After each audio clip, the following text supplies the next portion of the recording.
kamami, it's another day, another vlog na naman. Isang mapagpalang araw po sa inyong lahat. Kumusta na kayo mga kamami?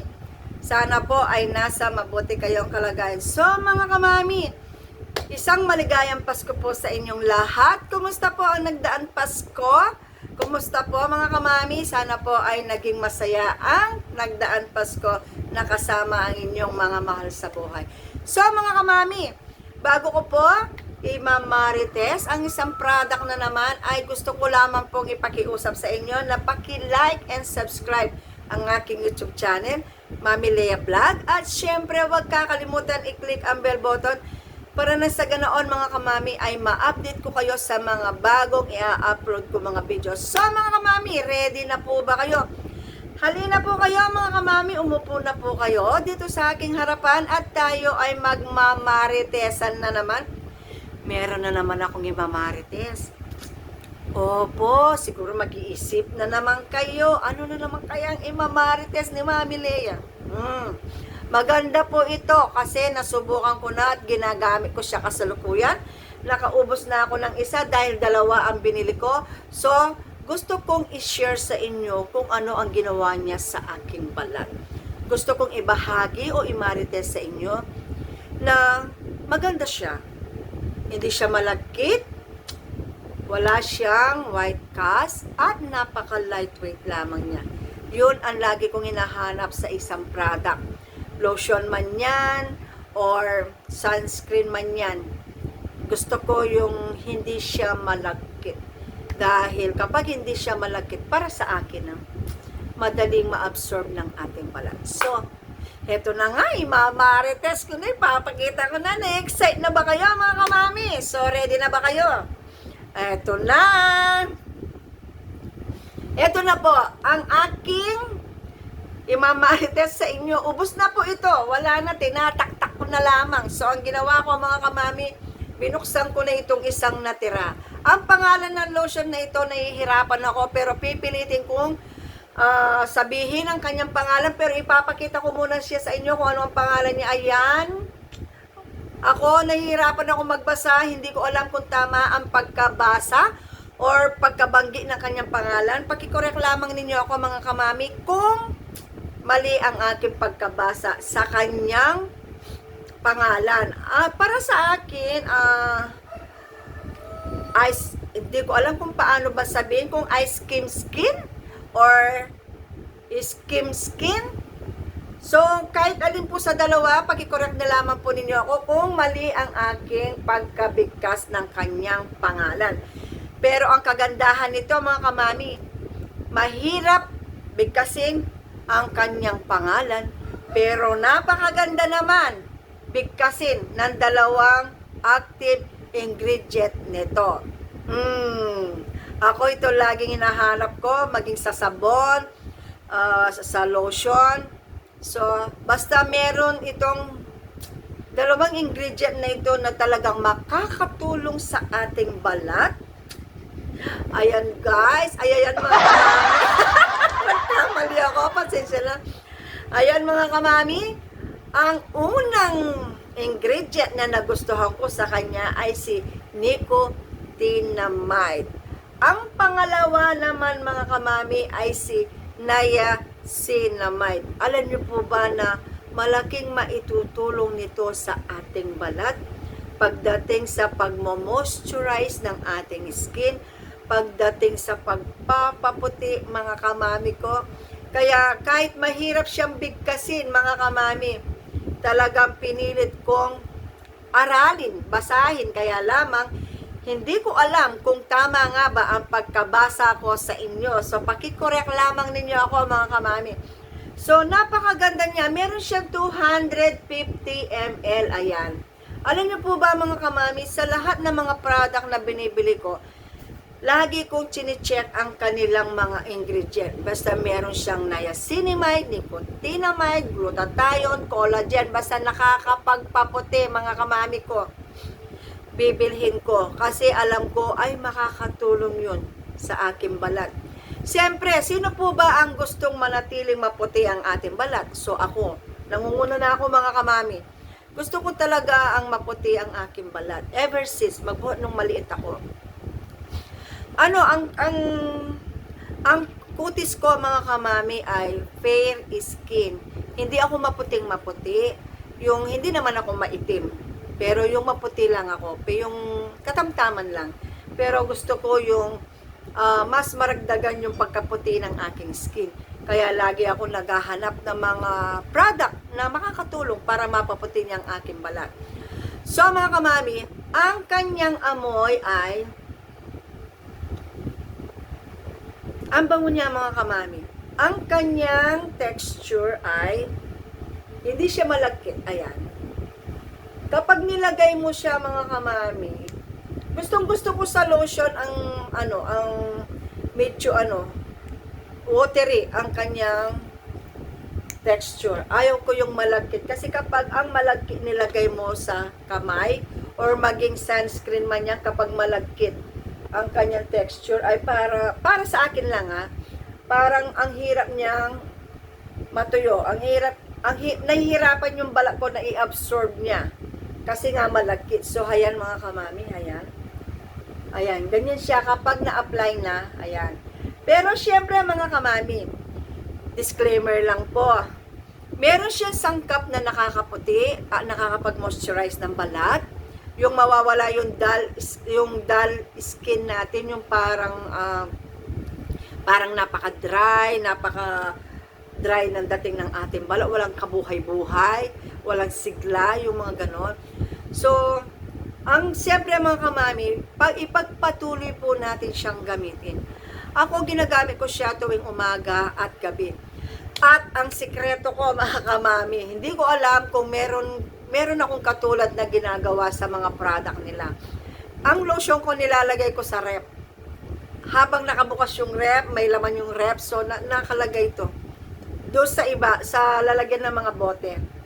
So nilalagay ko ito, kasi kapag nilalagay ko siya ng malamig, napipreskohan ang aking balat. Parang nararamdaman ng aking balat na nakakahinga siya.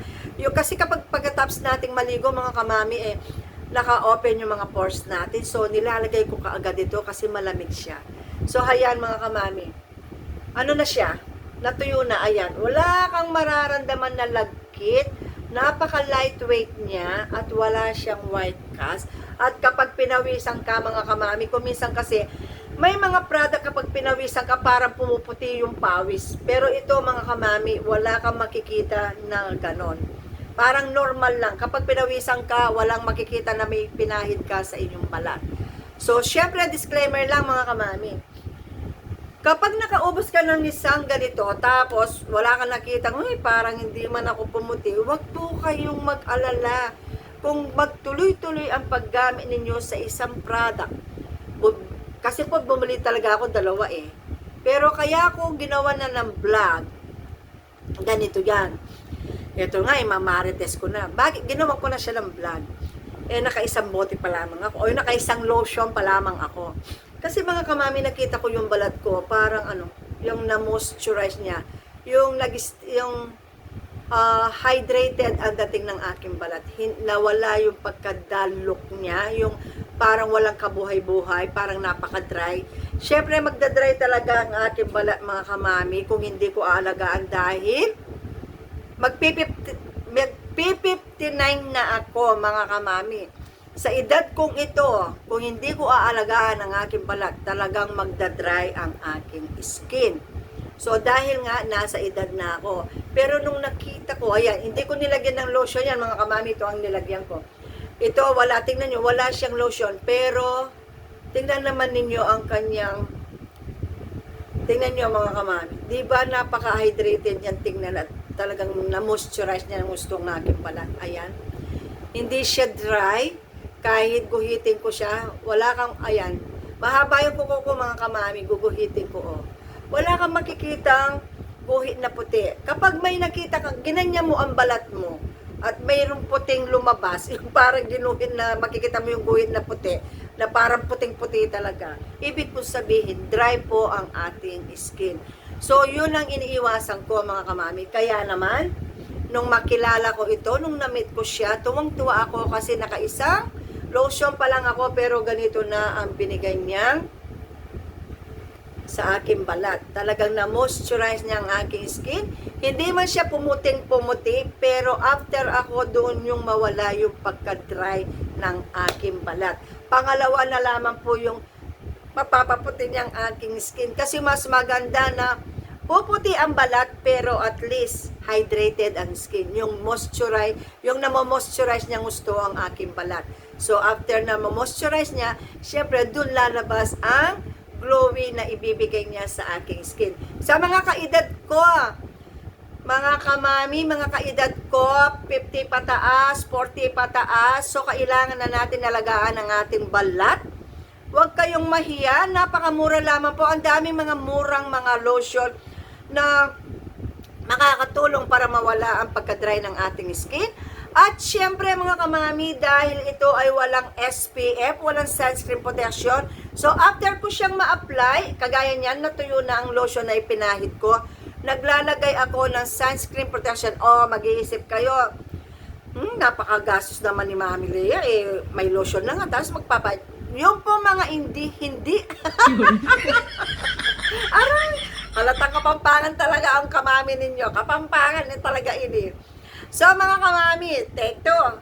So, yung mga sunscreen protection na hindi ko na ginagamit sa aking face dahil meron akong na-discovering ibang sunscreen protection na nagustuhan ko na talagang maganda ang ibinibigay niya resulta sa aking balat na habang after ko siyang in-apply, tapos pag lumabas ako, ang ganda ng dating ang ganda ng tingnan ng aking balat. Yun, yung mga hindi ko na ginagamit na mga sunscreen protection, doon ko ginagamit sa aking kamay dito. So, walang nasasayang mga kamami. Kapag hindi na natin gustong gamitin sa mukha, pwede natin i-apply sa ating kamay. So, after ng lotion, kapag natuyo, kagaya nito tuyo na, so doon ko i-apply yung mga sunscreen protection na dapat kong ilagay dito sa aking kamay. Maigi po yun na meron tayong nilalagay na sunscreen protection kasi kapag hindi tayo pumuti sa isang product, sigurado, sasabihin natin fake ang product at hindi man ito nakakaputi. Ang problema, minsan, hindi natin nilalagyan ng pamproteksyon sa init ng araw, kagaya ng sunblock or sunscreen protection. Kapag naglagay na tayo ng lotion, yun na lamang, kasi isipin natin puputi naman tayo. Pero mali po. Kailangan pa rin natin maglagay ng sunscreen protection kasi bakit? Para na sa ganoon makita natin mabuti yung resultang gusto natin makita sa ating balat. Opo, siyempre ito, nakakapag-whitening ng skin dahil sa kanyang dalawang ingredient na nicotinamide at niacinamide. Nakakaputi po talaga ang mga ingredient na yun. Pero syempre, samahan natin ng extra care. Kapag nagpahid na tayo ng lotion, kapag natuyo, kung may mga hindi na kayo ginagamit ng mga sunscreen protection, ipahid po ninyo sa inyong kamay. Hindi na ninyo kailangan bumili kung meron naman po kayong naka-stock sa inyong bahay. Ako yung mga hindi ko na ginagamit sa aking face, dito ko ginagamit sa aking kamay. Opo, para hindi na ako kailangan bumili pa ng sunscreen protection. So, yun po mga kamami. So, mga kamami, sa mga kaedad ko, wag po kayong mahiya, wag kayong magdalawang isip na bumili ng lotion. Habang kaya pa natin alagaan ang ating balat, siyempre alam ko naman ako ay kukulob din ang aking balat kasi papunta na ako sa senior mga kamami. So habang kaya ko pang alagaan at siyempre kaya ko pang magpasa ng mag-isa kung ano yung dapat kong ipahid sa aking balat, so gawin na po natin. I-enjoy lamang natin ang moment. Huwag puro alagang apo, mag-aalaga tayo ng mga bata, alagaan din po natin ang ating sarili. So, para pag nang sa ganoon, mga kamami, yung mister natin na hindi na tumingin o lumingon sa iba, sa atin na lang. Dahil syempre, inaalagaan natin ang ating katawan, kasabay ng pag-aalaga ng ating balat. So, marami pong mga murang lotion, may mga nakasashay. Kung hindi po talaga kasya ang budget na bumili ng isang ganito, marami naman po na mga nakasashay at mura pa. At syempre, basahin din po ninyo kung iyon po ay maganda ang mga ingredient niya. Opo, At syempre, mas maganda po kasi kung talagang ang lotion na bibilhin natin ay talagang nakakapag-moisturize ng ating balat. Makakatulong na hindi mag-dry ang ating skin. Yun ang pinaka-importante. Pangalawa, kung ito ay makakapagpaputi ng ating balat. Kung gusto natin talagang pumuti ang ating balat, samahan natin siya ng sunblock or sunscreen. Yun po ang pinakasikreto. So mga kamami, maraming salamat. Isang maligayang Pasko at manigong bagong taon po sa inyong lahat mga kamami. Sana po ay nagustuhan nyo ang video ito. Sana po ay makatulong ang video ito sa mga may problema sa balat, lalong-lalo na po kung nagdadry ang inyong skin. Opo, makakatulong po ang lotion na ito mga kamami. So maraming salamat po sa lahat ng mga subscriber ko. Shout out po sa inyong lahat at Merry Christmas and Happy New Year sa mga hindi po subscriber pero nanonood kayo ng aking mga videos. Shout out po sa inyong lahat at Merry Christmas and a Happy New Year po sa inyong lahat. Mag-ingat po kayong lahat. God bless you all po. See you next vlog. Bye! Thanks for watching!